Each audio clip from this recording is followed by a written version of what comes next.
श्री शिवाय नमस्तु भीम हर हर महादेव। स्वागत है आपका हमारे चैनल सनातन धर्म का संसार पर। दोस्तों, आप सभी लोग जानते ही हैं और कल है चैत्र महीने की प्रतिपदा तिथि और इस महीने की जो शुरुआत हो रही है वो हो रही है मंगलवार के दिन से। चूंकि इस दिन को बहुत ही ज्यादा खास और विशेष बनाता है, पूज्य जी ने अपनी कथा में बताया कि चैत्र का जब महीना स्टार्ट हो तो उस चैत्र के महीने में इस एक चावल के दाने वाला उपाय और एक बेलपत्र वाला उपाय हनुमतेश्वर महादेव के नाम से कोई भी व्यक्ति करना मत भूलिएगा। साथ ही साथ कहा, एक बार प्रैक्टिकल करके जरूर देखना, कहीं सीहोर वाले बाबा झूठ तो नहीं कह रहे हैं।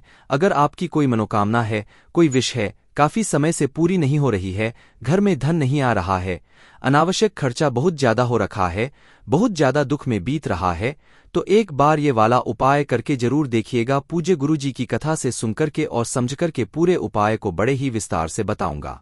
परंतु उससे पहले आप सबसे एक छोटी सी प्रार्थना की, जो लोग पहली बार आए हैं चैनल को सब्सक्राइब जरूर कीजिएगा और वीडियो को लाइक करके देव आदि देव महादेव जी का कोई सा भी प्यारा नाम कमेंट बॉक्स में लिखना मत भूलिएगा। इस पूरे वीडियो में हम 3 महा उपायों के बारे में बात करेंगे जो कि आपकी अलग अलग कामना पूर्ति के लिए सिद्ध होंगे, तो ध्यान से सुनते चले जाना, समझने की कोशिश करना। लेकिन इस पहले मैं आपको बता दूं जो तीसरे नंबर का उपाय है। पूज्य गुरु जी ने कहा कि आप कोई उपाय करें या ना करें, कोई अनुष्ठान करें या ना करें, कोई व्रत करें या ना करें, लेकिन अगर आपको अपने किए गए संपूर्ण उपायों का फल प्राप्त करना है तो तीसरे नंबर का उपाय आप सभी लोगों को जरूर करना है। कि समय करना है, कैसे करना है, सुनते चले जाना, समझने की कोशिश करना।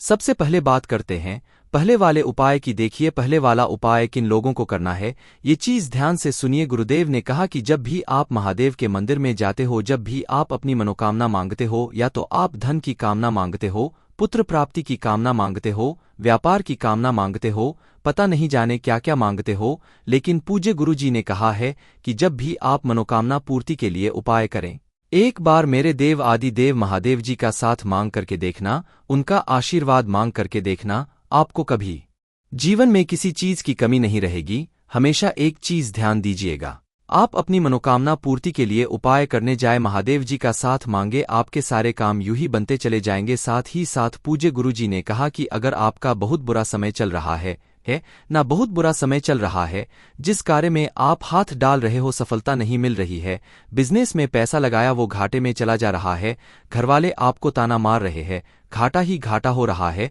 कुछ करना चाहते हो आप जीवन में कुछ कर नहीं पा रहे हो, बहुत दुख में जीवन बीत रहा है, तो इस वाले उपाय को करना किस समय करना है, ध्यान से सुनना। आपको लेना होगा सबसे पहले एक बेलपत्र जो कहीं से भी खंडित टूटा फूटा ना हो, और इसी के साथ में एक लेना होगा अक्षत। जब भी यहाँ पर अक्षत की बात आ जाए तो समझ जाया करो कि एक चावल का दाना जो कहीं से भी खंडित ना हो, पूर्ण होना चाहिए। और इसी के साथ में आपको लेना है एक सफेद फूल।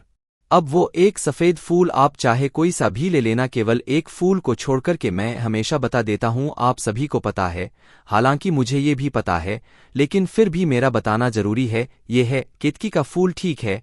और ये केतकी का फूल गलती से भी महादेव जी पर समर्पित मत कर देना, वरना आपको 1000 गौ हत्या का पाप लगता है।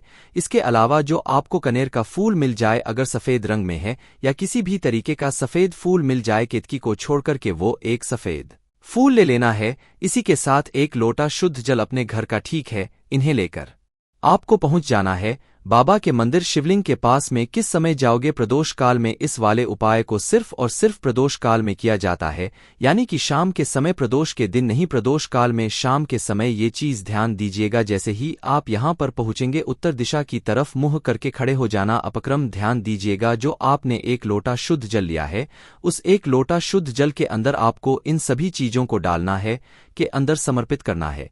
कैसे करके वो चीज ध्यान से सुनिएगा। सबसे पहले जो आप डालोगे वो डालोगे सफेद फूल। जब आप इसमें सफेद फूल डालोगे, तब आपको अपने बुरे वक्त को सही करने की कामना मन में करते हुए इसके अंदर सफेद फूल डालना है। ये आपके भाग्य को उदय करता है। दूसरे नंबर पर जब आप एक बेलपत्र डालेंगे, वो आप अपनी कामना पूर्ति के लिए एक बेलपत्र इसके अंदर डालेंगे। और अंत में आपको डालना होगा एक चावल का दाना, अपना न और गोत्र बोल करके। साथ ही साथ पूज्य गुरुजी ने ये और कहा था कि जब भी आप इस एक लोटे शुद्ध जल को लेकर के आए, इसके अंदर 1 से 2 बूंदे जल की जरूर मिला लेना, इससे ये जल पवित्र हो जाता है। दोनों हाथों में इस कलश को पकड़ना और केवल शिवलिंग के ठीक ऊपर आपको एक धारी से बिल्कुल धीरे धीरे मंत्र का स्मरण करते हुए धुतेश्वर महादेव के नाम से ये चीज ध्यान दीजिएगा, महादेव जी के नाम से इस पूरे के पूरे जल को समर्पित कर देना। समर्पित कर देने के पश्चात दाहिने हाथ से 2-4 बूंदे जितना जल रोक सको रोकना और इस जल को आपको 3 स्थानों पर लगाना है। सबसे पहले अपने कंठ पर, दूसरा अपने मस्तक पर और तीसरा अपने ऊपर। पूज्य गुरुजी ने कहा कि इस वाले उपाय का जो क्रम है ना वो है 5 बार करने का नियम है ना। अब आप हफ्ते में कोई सा भी एक दिन फिक्स कर लो, कोई जरूरी नहीं है। सोमवार, मंगलवार, बुधवार, गुरुवार, कोई सा भी 5 बार का नियम है। हफ्ते में 1 बार करना है। 5 हफ्ते 5 बार इस नियम को करके देख लीजिएगा, आपकी समस्त परेशानियां दूर हो जाएंगी। पूज्य गुरुजी का बहुत अद्भुत उपाय है, जरूर कीजिएगा। बात कर लेते हैं दूसरे वाले उपाय की। ये वाला जो उपाय है ना, ये किसके लिए है? धन के लिए है ना। अगर आपके घर में धन नहीं आ रहा, जितना कमाते हो उतना खर्चा होता चला जाता है, अनावश्यक खर्चा बहुत ज्यादा आपके घर में हो रखा है, कोई बीमार पड़ गया, कभी टीवी फ्रिज खराब हो गया, आपके पास में पैसा बच ही नहीं रहा है ना, कर्जा लेने की नौबत आ चुकी है, पर जीवन बिता रहे हो, एक बार इस उपाय को कीजिएगा। करना क्या है, ध्यान से सुनिएगा। एक बेलपत्र लेना है जो कहीं से कटा फिटा ना हो, सुंदर सा एक बेलपत्र लेना और थोड़ी सी लेनी होगी आपको हल्दी। हल्दी कौन सी लेनी है? इस वाले उपाय में ये जो पिसी हुई हल्दी होती है ये लेनी है। और थोड़ा सा लेना होगा आपको शहद। हल्दी जो होती है ये आपके घर में संपदा की, धन की वृद्धि करती है। और जो शहद होता है ये उन कारणों का काट करता है जिसकी वजह से आपके घर में नहीं आ रहा है। इन तीनों चीजों के साथ में 1 लोटा शुद्ध जल अपने घर का, इन्हें लेकर के पहुंच जाना बाबा के मंदिर शिवलिंग के पास में। किसी भी दिन, किसी भी समय, कोई दिन फिक्स नहीं है, कोई समय फिक्स नहीं है, ठीक है ना। उत्तर दिशा की तरफ मुंह करके खड़े हो जाना। अब आप हमेशा पहले क्या करते थे? 1 लोटा शुद्ध जल समर्पित करते थे, लेकिन यहां पर वो 1 लोटा शुद्ध जल समर्पित नहीं करना है। जो पूजा पाठ अर्चना आपको करनी है वो पहले कर लेना। उसके पश्चात आपको इस हल्दी और शहद, इन दोनों का एक तैयार करना है। हल्दी और शहद का क्या करोगे? एक मिश्रण तैयार कर लोगे। इसी मिश्रण को अपने दाहिने हाथ की अनामिका उंगली पर आपको लेना है और उसकी 7 बिंदियां आपको माता अशोक सुंदरी के ऊपर लगानी है। अपना नाम, गोत्र और धन की कामना कह करके इस तरीके से 7 बिंदियां माता अशोक सुंदरी के ऊपर आपको लगा देनी है। लगा दी। लगा देने के पश्चात जो आपने एक बेलपत्र लिया है, इस एक बेलपत्र को आपको इस स्थान से पकड़ना है और को के माता अशोक सुंदरी के स्थान पर ऐसे समर्पित करना है कि जो डंडी रहेगी वो रहेगी जलाधारी की तरफ, बीच वाली पत्ती का मुख शिवलिंग की तरफ, दोनों हाथ जोड़कर के कामना करके कि मेरे धन की कामना है या अनावश्यक खर्चा बहुत ज्यादा हो रहा है, कर्जा लेने की नौबत आ चुकी है, जैसी कामना करनी है वैसी कामना करना। और इस एक बेलपत्र को यहां से उठा करके और शिवलिंग के ठीक ऊपर समर्पित कर देना। समर्पित कर दोगे, कर देने के पश्चात उस एक लोटे को लेना, उसमें जल आपको ऊपर वाली शिवालय वाली, जो ये शिवलिंग वाली जो बेलपत्र है, इसके ऊपर समर्पित करना है। ओम नमः शिवाय, श्री शिवाय नमः पंचाक्षरी मंत्र का स्मरण करते हुए और इसी जल की धार को आपको आगे बढ़ा करके कहाँ तक लेकर के आनी है? माता अशोक सुंदरी तक इस धार को लेकर के आना है। जब ये पूरा जल समर्पित हो जाए, जो भी जल बहता बहता जलाधारी से नीचे की तरफ आकर के गिरे, थोड़ा सा जल रोकना, अपने व्यापार स्थल पर, अपने घर पर कहीं पर भी छींट लेना। आपके घर में धन की आवक होना हो जाएगी। महाराज, इतना अद्भुत और अचूक उपाय है, ये ध्यान से सुनना, उसी तरीके से करना। अब बात कर लेते हैं तीसरे वाले उपाय की, जिसके लिए मैंने आपको रोका हुआ था। पूज्य गुरुजी ने कहा कि आप कोई उपाय करें या ना करें, कोई व्रत करें या ना करें, परिवार में किसी भी तरीके की कोई समस्या चली हुई आ रही है, किसी भी तरीके का कोई दुहक है, दर्द है, पैसा नहीं आ रहा, मनोकामना पूरी नहीं हो रही है, बीमारी खत्म नहीं हो रही है, किसी भी तरीके की या फिर किए गए उपायों का फल आपको नहीं मिल रहा है, तो पूज्य गुरुजी ने कहा जो भी एकादशी पड़े, जो भी प्रदोष पड़े और जो भी शिवरात्रि पड़े महीने की, ठीक है, उन दिनों पर आपको 3 दीपक तैयार करने हैं।